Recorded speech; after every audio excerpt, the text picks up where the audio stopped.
प्यारे साथियों, तो आप लोग कैसे हैं?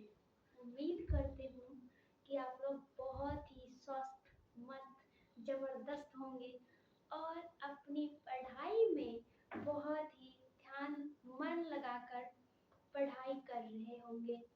तो आपका ये प्यारा सा चैनल मैथ्स मैजिक 787 में मैं वंदना राजश्री आप लोगों की हिंदी टीचर इस चैनल में स्वागत करती हूँ।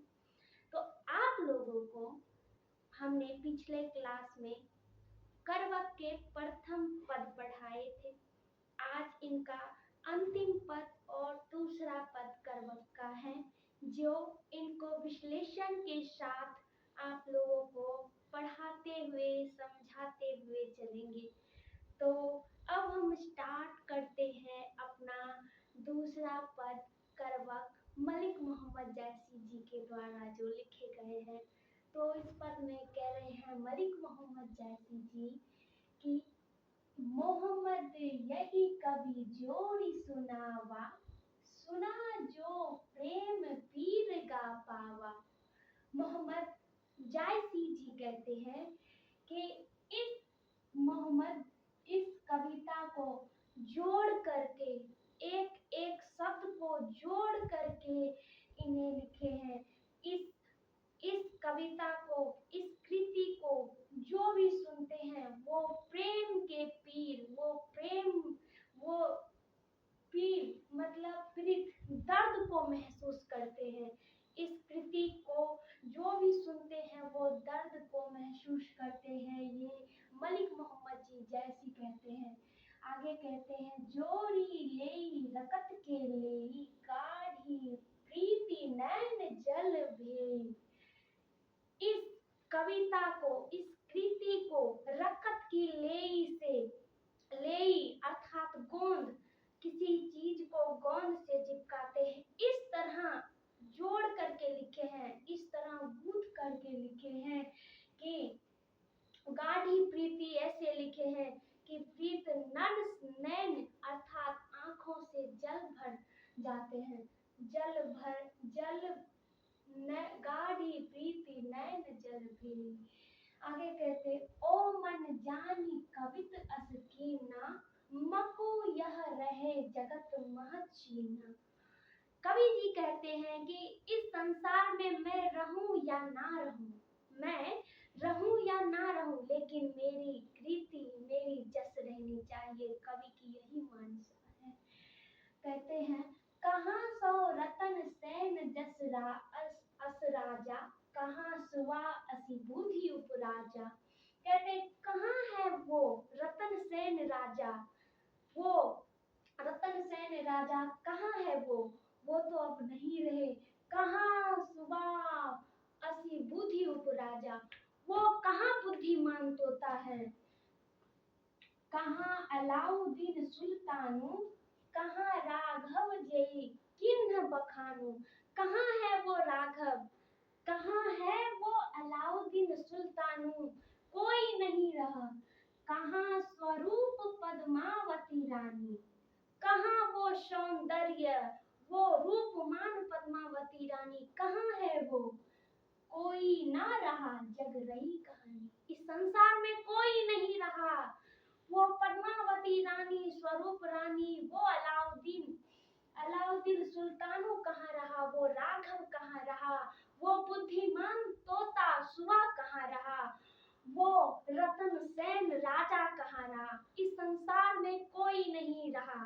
बस उनकी क्या रह गई, उनकी कृतियां रह गई, उनकी वो कृतियां, उनकी गुणगान रह गई। वो तो इस संसार में नहीं रहे, लेकिन उनकी गुणगान, उनकी कृतियां अभी तक रही।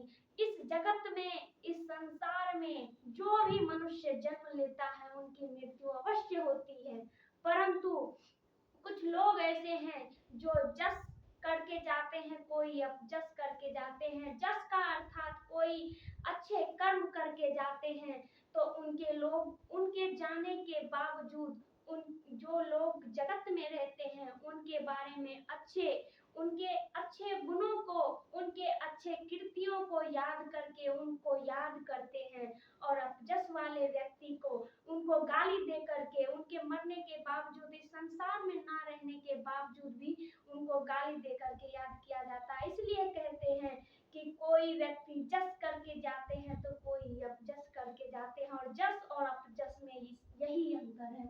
आगे आते हैं, धनी सो पुरुख जस कीरति जासु, फूल मरे पे मरे न बासु। अभी मैंने कहा कि कुछ पुरुष ऐसे होते हैं जो अच्छे कर्म करके जाते हैं, अच्छे कृतियां की वजह से उनकी कृति रह जाती है, उनको उनकी कृतियां से गुणगान लोग करते हैं। फूल मरे पर मरे न वासु, फूल मर जाता है, मुरझा जाता है, लेकिन मुरझाने के बावजूद भी उनमें सुगंध रहती है। उसी तरह कि कोई भी पुरुष अच्छे कर्म करके जाते हैं तो उनकी कृतियां रह जाती है इस संसार में। आगे कहते हैं, केई ना जगत जस बेचा, केई ना लीन जस मोल। किसी की जस हम खरीद नहीं सकते और ना ही बेच सकते हैं। कोई भी व्यक्ति, कोई भी इस जगत में, इस संसार में आया हुआ व्यक्ति अपने जस को लेके जाता है या फिर अपजस को लेकर। कोई अच्छे कर्म करते हैं तो उनकी कृतियां का गुणगान होता है। आगे कहते हैं, यह जो पढ़े कहानी हम सुबह दुई बोल। इस कृति को, इस पद्मावत को, इस पद को जो भी पढ़ेगा, वो इस कविता, इस पद्मावत को जो भी पढ़ेगा वो हमें दो शब्दों से लेकर के हमें याद करेगा। इस कविता को, जो कविता को गढ़ेगा, पढ़ेगा, इस पद्मावत को समझेगा, वो हमें इस दो शब्द से हमें याद करेगा।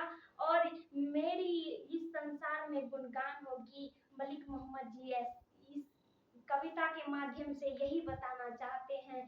तो उम्मीद करती हूँ कि आप लोगों को इस कविता से, इस पद से कोई भी ऐसा क्वेश्चन नहीं होगा जो आपसे बच के निकलेगा। मैंने फर्स्ट टाइम में आप लोगों से कहा था कि मैं ऐसे आप लोगों को पढ़ाऊंगी कि आप लोगों को इस चैप्टर से कोई भी प्रश्न छूट के नहीं जा सकता है। तो उम्मीद करती हूँ कि आप लोगों को ये कविताएं, आप लोगों को पद और मलिक मोहम्मद जैसी की ये दो कविता अच्छी तरह समझ में आई होंगी।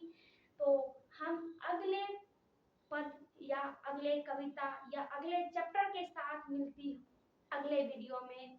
तब तक के लिए जय हिंद, जय भारत।